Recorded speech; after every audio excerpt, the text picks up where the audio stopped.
O pastor ele comentou um pouquinho sobre valentes de Deus, sobre Davi e os valentes de Deus. E eu fiquei meio confuso na mensagem, que eu confesso que eu não entendi.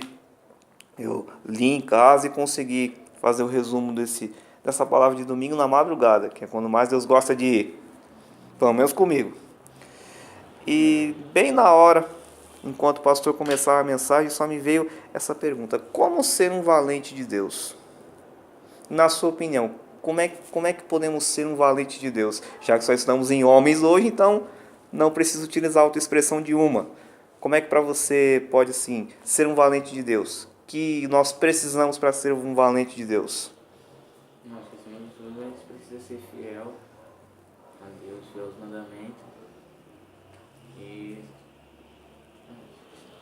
Muito bom. Bom, fidelidade. Fidelidade que é uma coisa que está em extinção. Não é todo mundo que é fiel, não. Seja numa amizade, num namoro, num casamento, numa sociedade. Fiel, sei lá, uma palavra que você empenhou, não tem como. E eu fiz aqui um resumo de 9 requisitos. Não tem uma escrita aqui porque Deus falou comigo ontem enquanto eu ministrava na sala de sexta. Mas eu lembro aqui a ordem exata. O primeiro tópico, para nós podermos ser valentes de Deus, é vivermos em sua presença.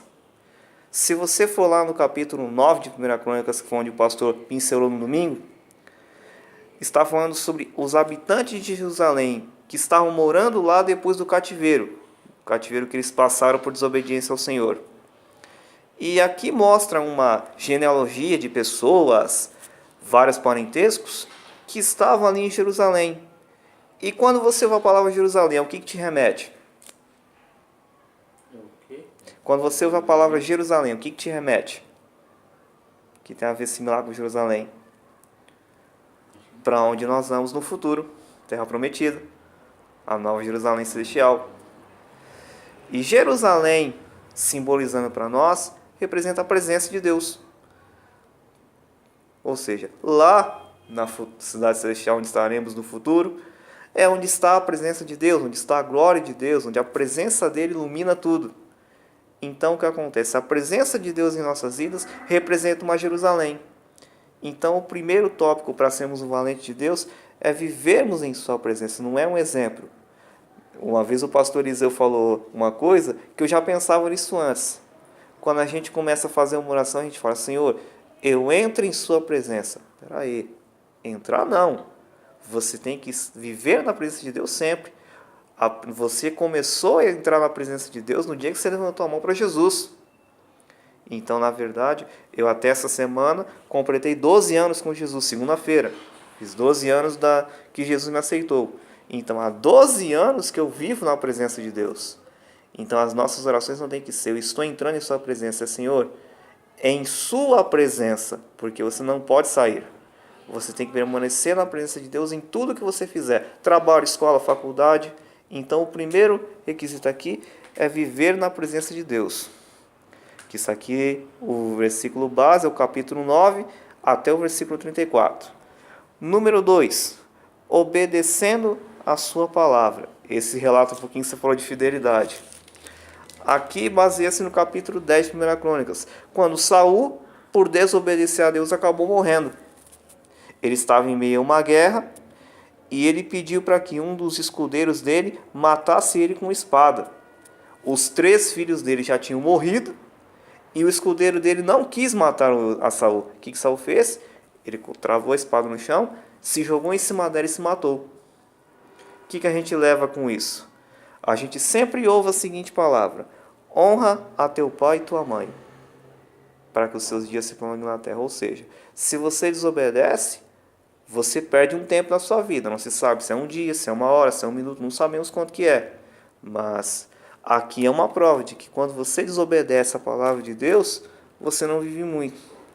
Por exemplo, ontem muitas pessoas foram para a balada, trouxeram desgosto aos seus pais. Quantas será que conseguiram voltar? Muitas com certeza morreram ontem. E essa hora os pais estão lá chorando de desgosto, porque os filhos não ouviram seus pais. Então o segredo é nós obedecermos a sua palavra, mesmo que aquilo que Jesus nos fale não seja o que a gente quer escutar, mas é necessário. Está lá no capítulo 10, é o capítulo 10 completo. Terceiro, cuidando das pessoas e estabelecendo o reino de Deus. Esse está em 1 Crônicas 11, do 1 ao 9. Depois que Saul morreu, Davi foi ungido a rei.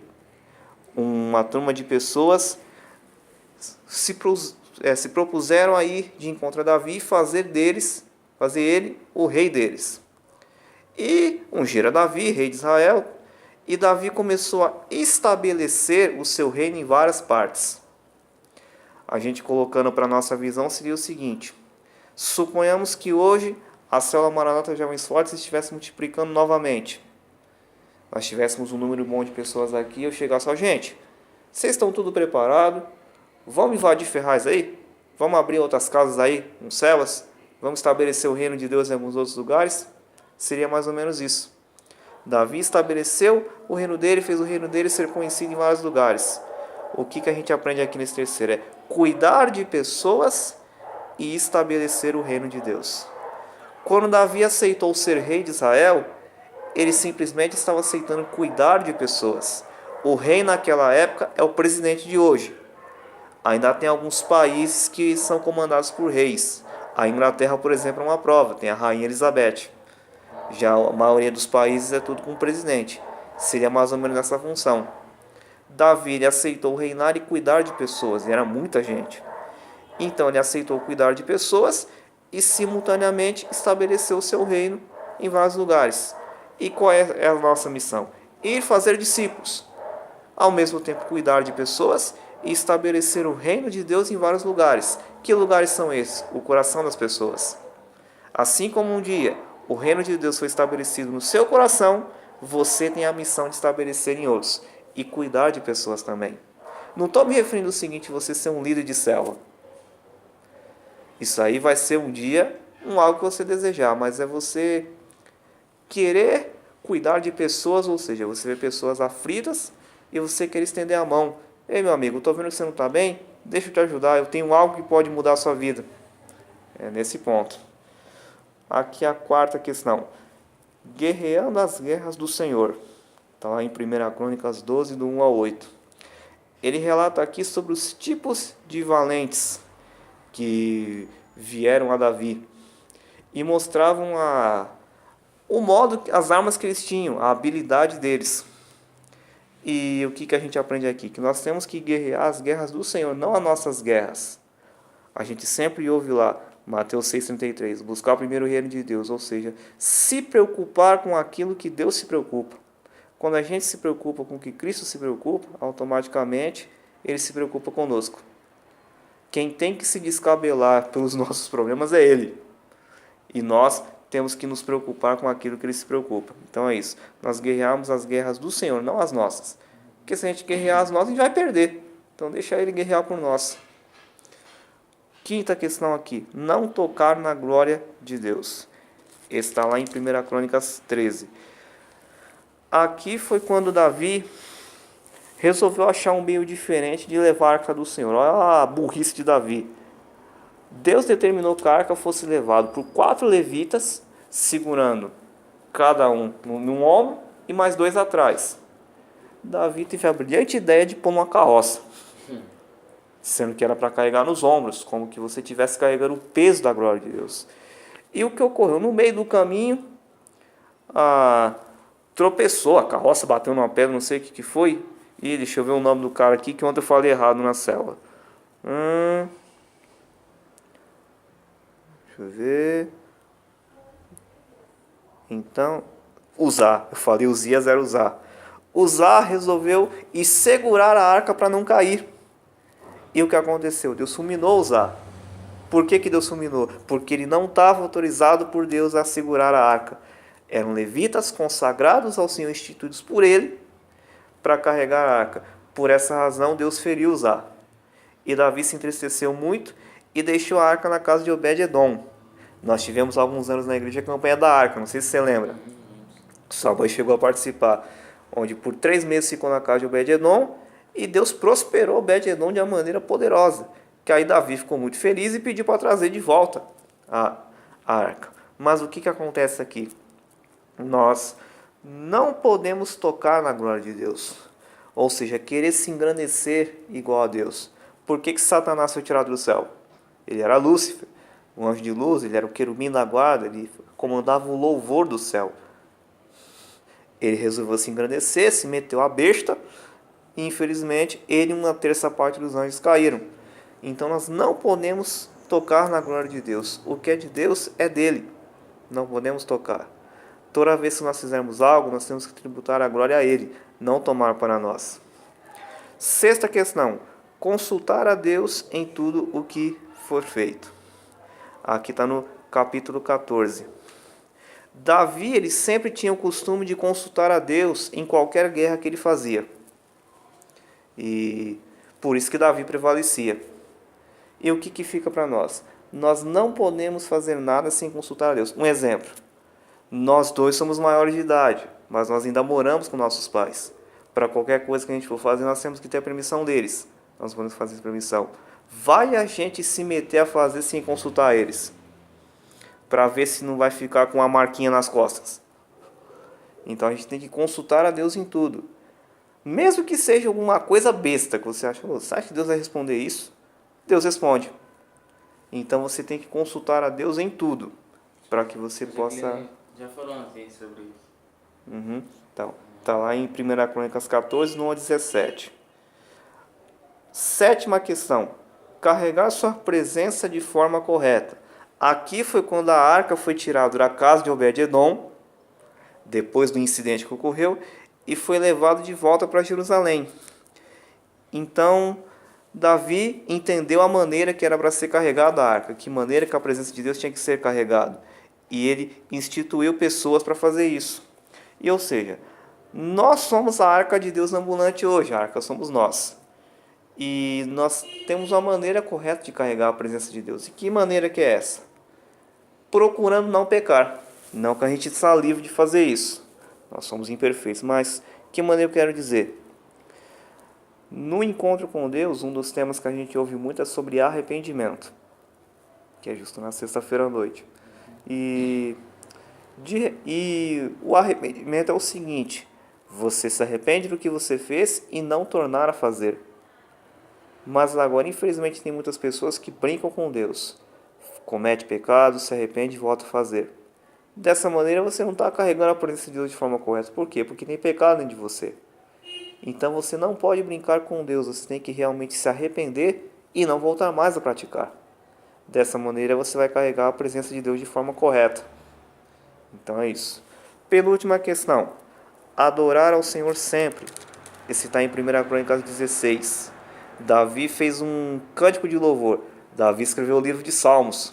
São 150 salmos onde Davi expressa o louvor e a gratidão dele a Deus por tantas coisas. Então nós temos que viver sempre uma vida de adoração. Mas não é adoração só louvor, não é adoração só na célula, não é adoração só no culto. Em todos os momentos da nossa vida nós temos que viver em adoração. Temos que viver para adorar a Deus. Tem um versículo que Paulo fala que é: quer comais, quer bebais, façais tudo para a glória do Senhor.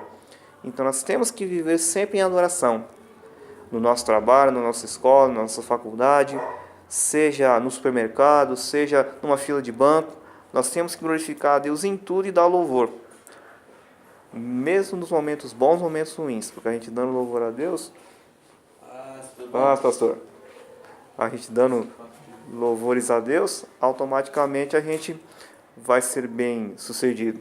E por última questão, tem que é uma coisa que é importante, é não deixar de congregar. Você pode perceber que todo final de semana eu sempre, vamos dizer assim, insisto na questão dos cultos de domingo. Que é importante estarmos no culto de domingo para ouvirmos uma palavra do Senhor, que está lá já em Hebreus 10, 25. Já tive a alegria de compartilhar sobre esse versículo. Nós temos que estar na casa de Deus cultuando, porque estar na casa de Deus cultuando não é simplesmente adorar a Deus, que é o principal. Estamos em comunhão. Nós somos uma família de o quê? Quase 650 pessoas. Às vezes o domingo é o único dia que nos é possível conhecer toda a família. Então, uma das questões que nós podemos ser valentes é essa. Estando na presença de Deus, estando na casa de Deus cultuando. Quer acrescentarmos alguma coisa? Ficou com alguma dúvida? Não, só essa da 7 aí que... Da sétima? sétima, vamos... Opa, foi errado. Vamos tirar essa dúvida já. É o carregar a sua presença de forma correta. É que antigamente a presença de Deus não vinha sobre todos. O Espírito Santo, para ser mais exato, não era derramado sobre todas as pessoas. O Espírito Santo tinha alguns escolhidos de Deus em quem ele derramava o Espírito Santo. Um exemplo, eram mais às vezes líderes, eram reis, às vezes sacerdotes, às vezes profetas. Não era a liberdade que temos hoje de, um exemplo, nós estávamos num culto de domingo e Deus derramava sobre toda a igreja. Tinha algumas pessoas específicas e Deus derramava o Espírito Santo para uma função. Às vezes para profetizar, às vezes para uma repreensão. Ele tinha uma função diferente. E a presença de Deus, depois de um tempo, veio em forma da Arca da Aliança. Se a Arca fosse tomada, a presença de Deus saía do povo. Então a Arca tinha que ser protegida a todo custo. Hoje, quem é essa Arca de Deus? Somos nós. Automaticamente o Espírito Santo está dentro de você. Um querido amigo nosso, Friciano, ele fala o seguinte: o Espírito Santo você já tem, ele só não se manifestou ainda. E é uma verdade.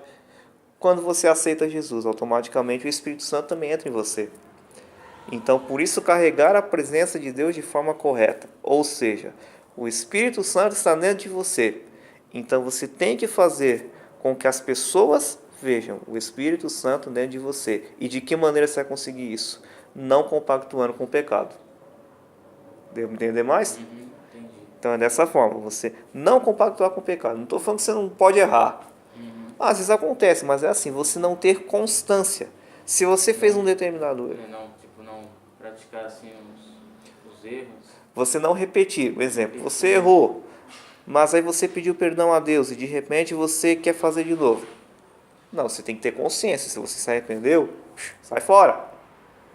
Essa é uma maneira que vai te ajudar a carregar a presença de Deus de forma correta, para que as pessoas vejam a presença de Deus dentro de você. Então é isso que fica para nós, esses 9 itens. Mas eu reforço mais uma vez a questão dos domingos. Faça esforço para estar. Sei que tem domingos que às vezes não dá, às vezes vai viajar, ou está doente, ou chega um parente distante. Aí não há como. Mas os domingos que você puder, esteja na casa de Deus, que vai te fortalecer muito. Agora vamos orar.